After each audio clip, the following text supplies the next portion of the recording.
noite, amigos e amigas. Estamos iniciando um novo programa Combate, um programa da Confederação Nacional de Serviços.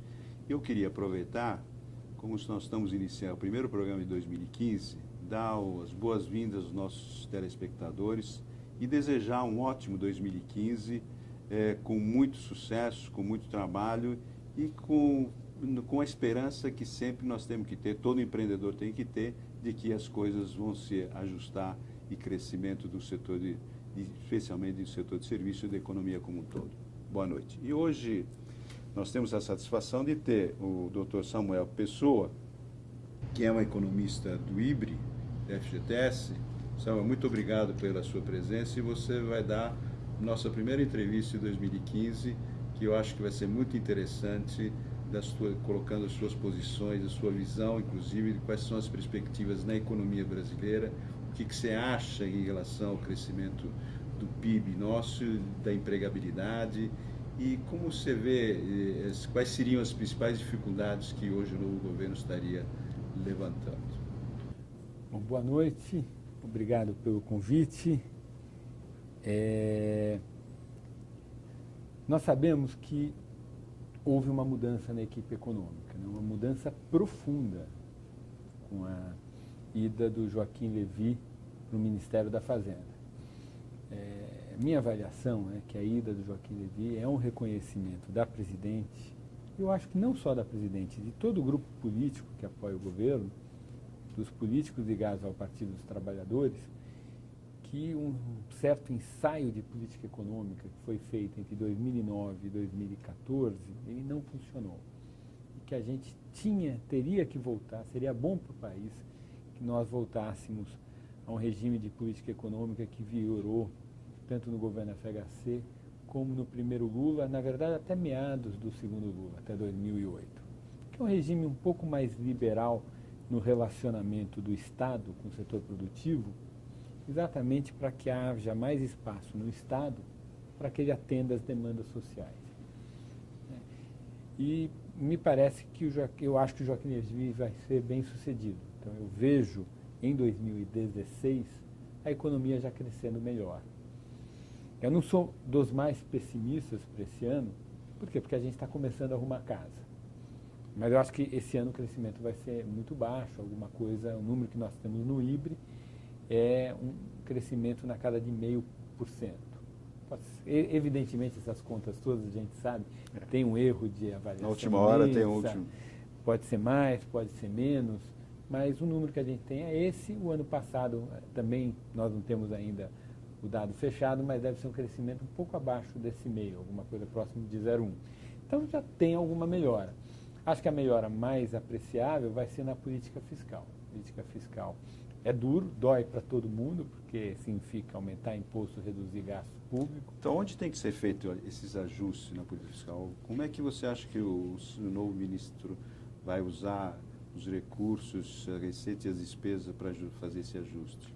Ele vai ajustar em todas as frentes, onde der. A situação está muito ruim. Na minha conta, o ano de 14 fechou com déficit público, déficit primário do governo, de 0,2% do PIB. Se nós considerarmos só receitas recorrentes, aquelas receitas que chegam todo mês, normalmente, para a Receita Federal, o déficit público deve ter sido de 1 ponto percentual do PIB. É um déficit imenso. Ele tem que atuar em todos os lados. Ele já divulgou algumas medidas, né? Nós soubemos que ele apertou um pouco os critérios de elegibilidade para a concessão de benefícios como pensão por morte, abono salarial e seguro-desemprego. A presidente ele falou que essas medidas corrigem distorções desses programas. Eu acho que eles têm toda a razão, corrigem distorções. Eu acho que não está tirando o direito de ninguém. Que tem certos direitos que são inaceitáveis e esses direitos que não fazem muito sentido lógico nem conceitual estão sendo corrigidos agora. É uma pena que a gente tem um grupo político há 12 anos no poder, tenha demorado tantos anos para eles iniciarem essa correção, mas é sempre bom que a correção iniciou. Então esse é um item, né? Alguns critérios de elegibilidade vão ser alterados. Acho que no futuro outros podem ser Agora, eu queria aproveitar esse problema do seguro-desemprego e do abono salarial, que eu já fui presidente do FAT, sou membro do conselho do FAT, e a gente alertou esses problemas. E a gente sentiu exatamente um problema grave, principalmente no abono salarial. No abono salarial, como ele é dado, houve uma valorização do salário mínimo, então tem cada vez mais gente entrando nesse 14º salário que ele recebe com relação a isso, ao benefício. E tem outro agravante, uma pessoa que trabalha apenas um mês de trabalho, ele tem direito a esse 14º salário. Como se tivesse trabalhado o ano todo. O ano todo.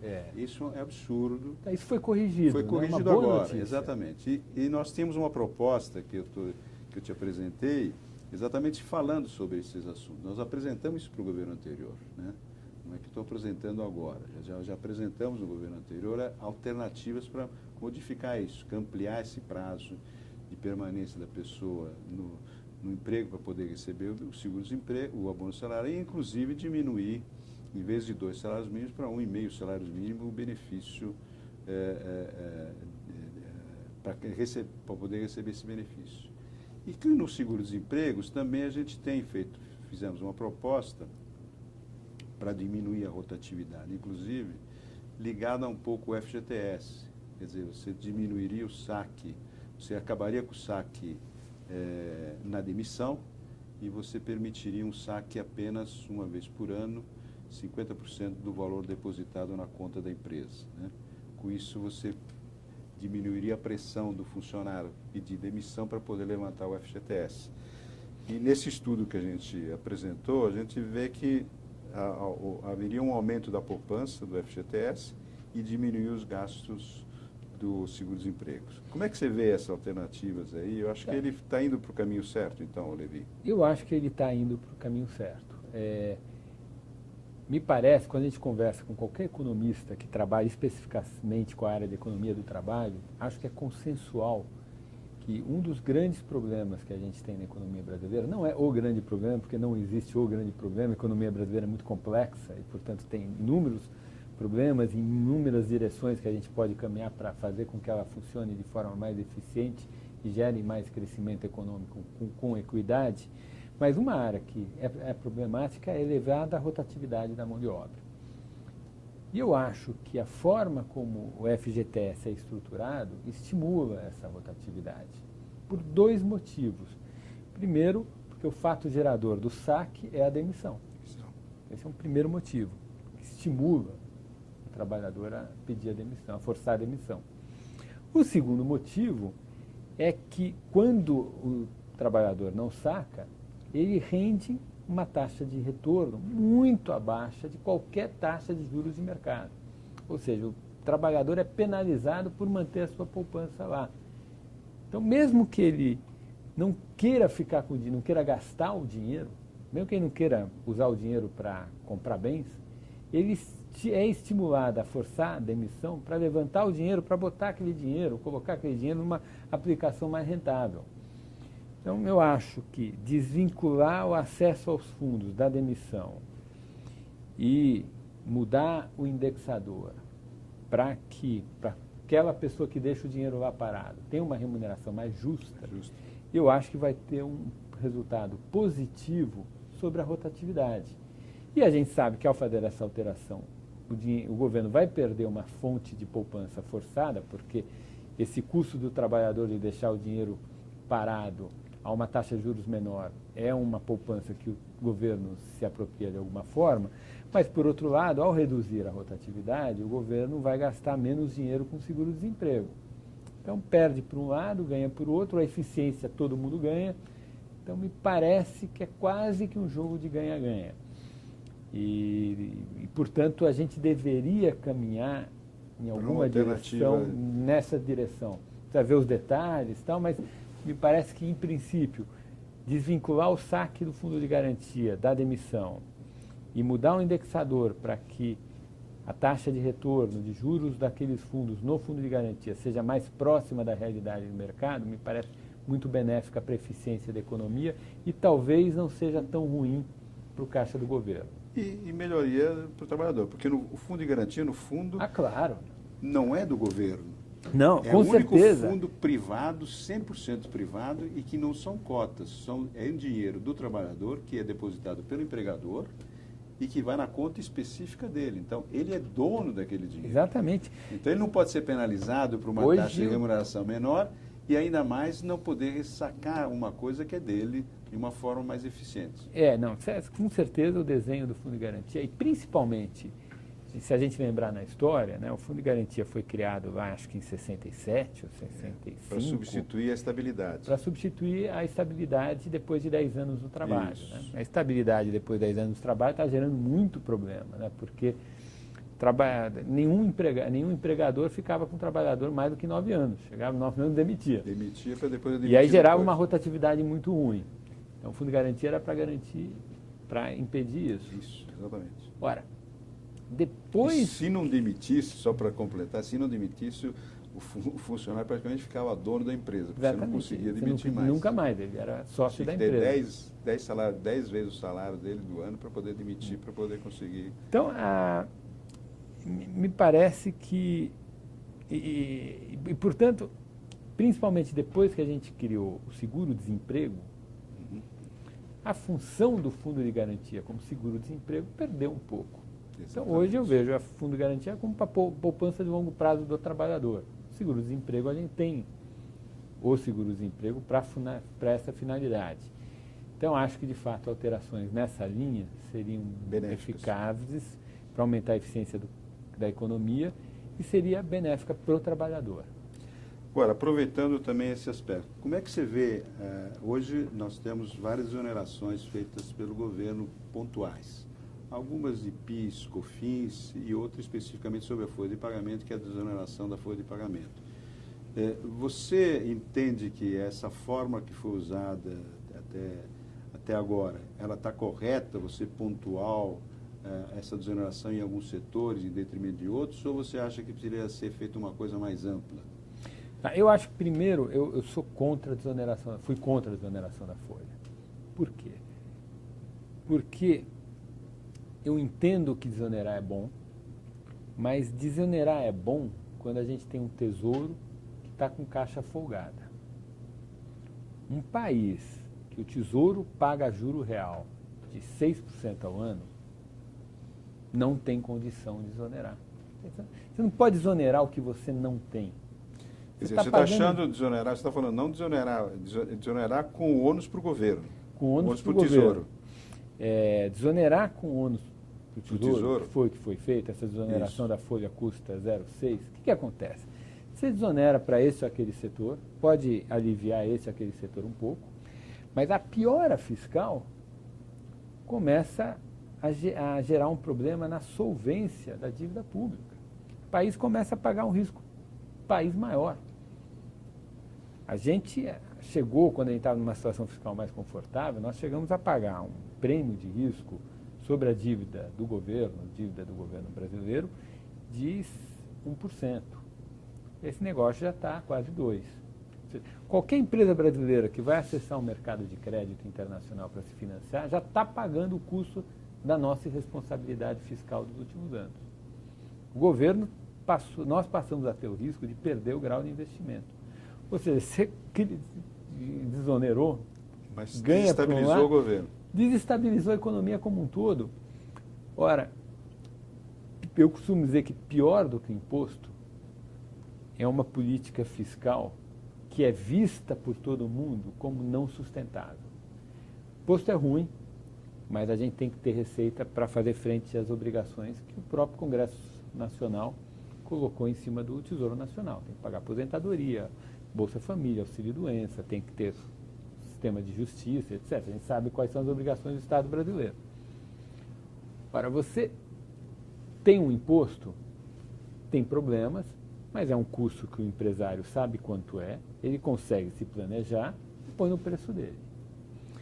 Uma economia que tem um regime fiscal que é não sustentável, você olha assim, você vê que a dívida vai crescer, que alguma hora você vai dar um calote, ou alguma hora vai ter inflação, ou alguma hora vai ter uma crise externa, o câmbio vai ser lá o que vai acontecer. Um regime fiscal não sustentável sinaliza que à frente terá que acontecer algum tipo de ajustamento que o empresário não consegue nem imaginar qual vai ser. Isso gera um nível de incerteza na economia que é pior do que o imposto. Ele não consegue botar no preço, ele não consegue fazer... Você não consegue planejar, inclusive. Não consegue planejar um investimento para 10 anos. Então, eu acho que essa medida do governo Dilma, do primeiro governo Dilma, que eu acho que, graças a Deus, o governo está revendo seus pontos de vista, está mostrando maturidade. Você acha que o novo ministro da Fazenda vai rever esse problema da desoneração da folha? Olha, não dá para saber, porque ele não se pronunciou especificamente sobre este tema, mas ele já falou que algumas exonerações serão revistas. Eu acho que a da folha pode ser revista também. Os estudos que eu conheço, acho que indicam que ela não foi eficaz. A gente achava que ela teria um impacto grande sobre a competitividade da nossa indústria de transformação. Isso não aconteceu. Só olhar a nossa balança comercial que a gente vê que ela não foi eficaz. Então, a minha avaliação... Nem a favor da empregabilidade, porque não aumentou o emprego. Também não... Então, eu acho que... Pelo menos no caso da indústria. No caso do setor de serviço, com certeza, alguns setores, por exemplo, a informática, houve efetivamente aumento de emprego e aumento de diminuição de custo. Isso houve mesmo.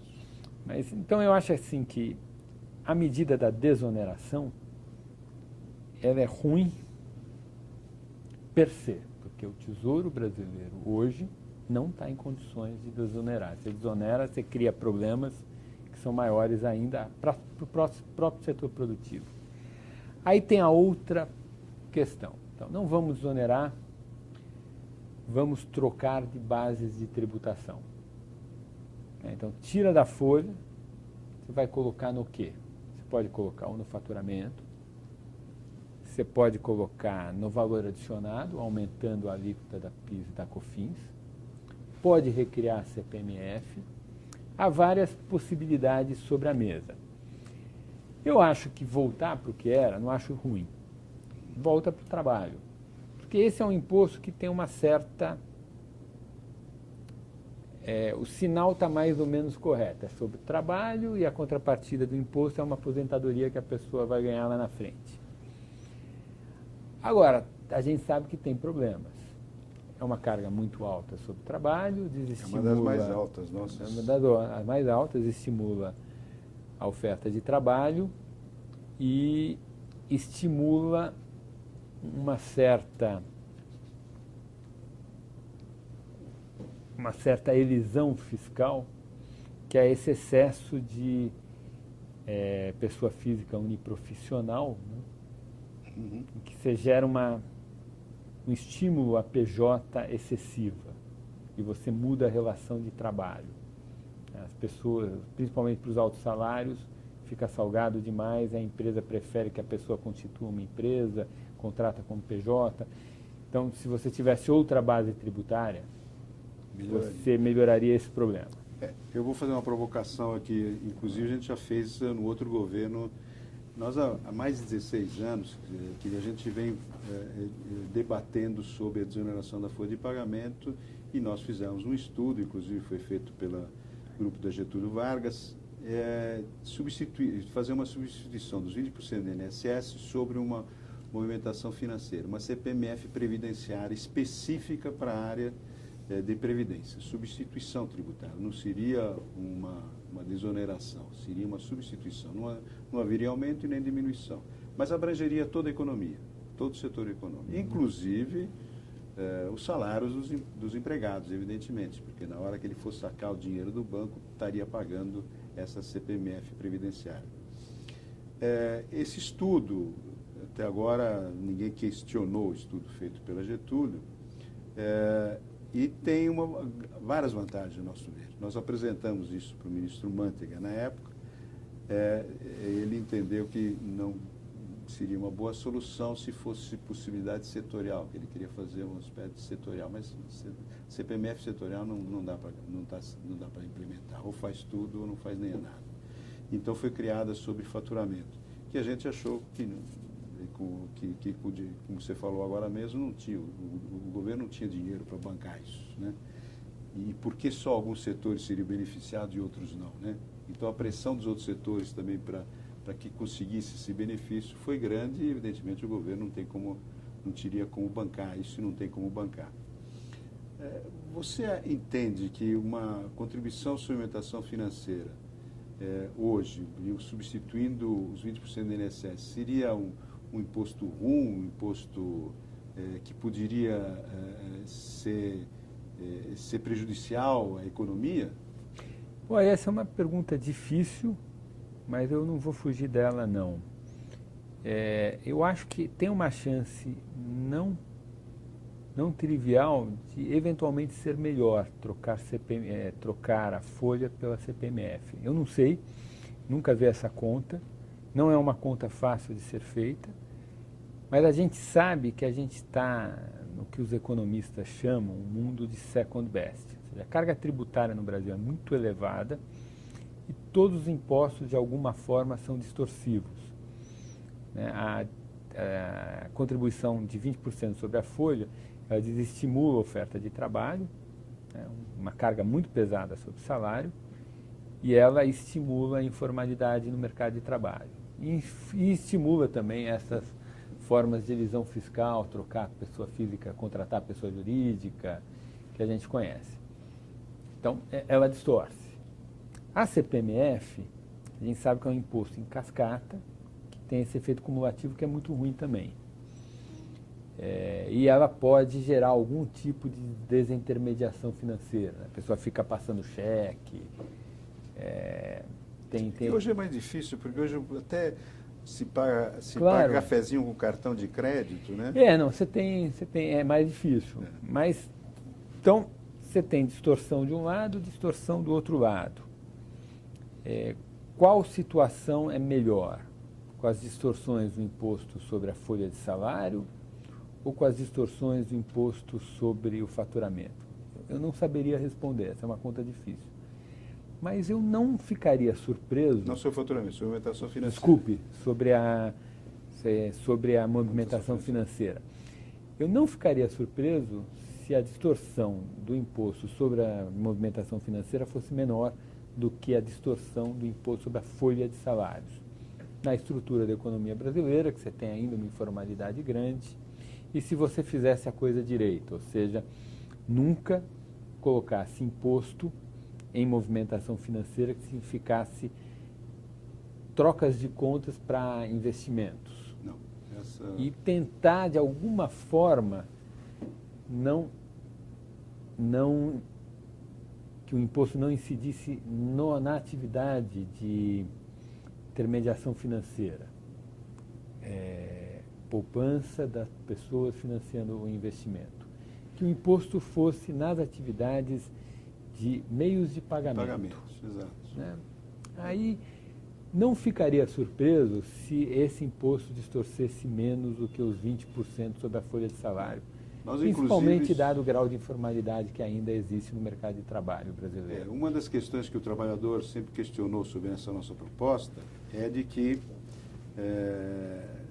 o trabalhador também pagaria na hora de sacar o dinheiro do banco do salário dele. Então, nós estamos propondo que haja uma diminuição do percentual de INSS do recolhimento dele, de 2% percentuais. Assim, com isso, ele estaria, no momento em que ele sacar o dinheiro, ele está pagando a CPMF, mas também estaria pagando menos INSS.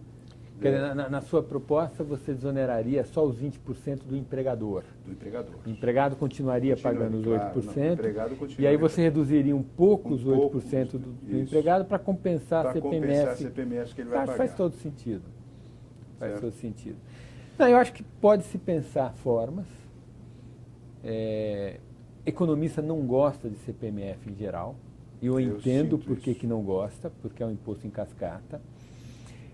Mas eu não seria totalmente fechado, dado a enorme distorção da estrutura de impostos que o Brasil tem em geral, a considerar a CPMF em alguns casos, porque a gente sabe que a carga tributária no Brasil é muito alta, a gente sabe que qualquer imposto é muito distorsivo, conforme a carga tributária vai aumentando muito, principalmente numa economia de renda média como a brasileira, você tem que usar bases tributárias diferentes. Quando você pega uma base só, começa a usar muito, você começa a gerar efeitos crescentes sobre a distorção no uso excessivo daquela base. Então, não tenho preconceito a esse tema, diria. É bom saber isso. É bom saber que tem um economista que não tem preconceito sobre a CPMF. Talvez seja porque eu não sou economista. Ah, bom, pode ser. Eu sou formado em física. Ah, então é isso. Eu sou só professor de economia. Tá bom. A última vez que eu saí no jornal como economista, o Corecon do Rio quis me colocar uma multa, mas não foi culpa minha. Eu expliquei para o Corecon, eles entenderam. Foi o jornal que colocou. Sou professor, sou formado em física, sou professor de economia. Obrigado, Samuel. Nós estamos chegando ao fim do programa. Você vê que foi rápido, né? Nós podíamos conversar um pouco mais sobre as outras alternativas, mas quem sabe vai ter outra oportunidade para a gente conversar um pouco mais sobre outros assuntos. Então, eu queria te agradecer muito a sua presença aqui no nosso programa e gostaria que você fizesse a despedida e desse uma mensagem ou de otimismo ou de pessimismo para os empresários que nos estão ouvindo, as pessoas que nos estão ouvindo. Bem, queria agradecer o convite, conversar com você aqui, foi um prazer. Eu sou um optimista compulsivo. Eu acho que o primeiro sinal bom é que a presidente e o grupo político que a sustenta, de alguma forma, acabaram reconhecendo um erro, um desvio de política econômica que começou em 2009. Eu gosto de frisar isso, o desvio de política econômica começou em 2009, para dizer que a política econômica que eu acho errada não está vinculada a esse ou aquele partido. Foi um experimento que deu errado. O primeiro mandato do Lula, a política econômica, no meu entender, foi muito boa. E eu acho que com Joaquim Levy a gente vai ter um regime de política econômica muito boa. O ano de 15 vai ser difícil, mas o Joaquim Levy, com a sua equipe, com o apoio da presidente, vai arrumar casa e acho que a gente vai ter, no final do ano, a gente já vai começar a colher os frutos da arrumação de casa. Muito bom. Vamos torcer para isso. Boa noite, amigos e amigas, e vamos até o próximo programa. Estaremos juntos. Próxima semana. Boa noite.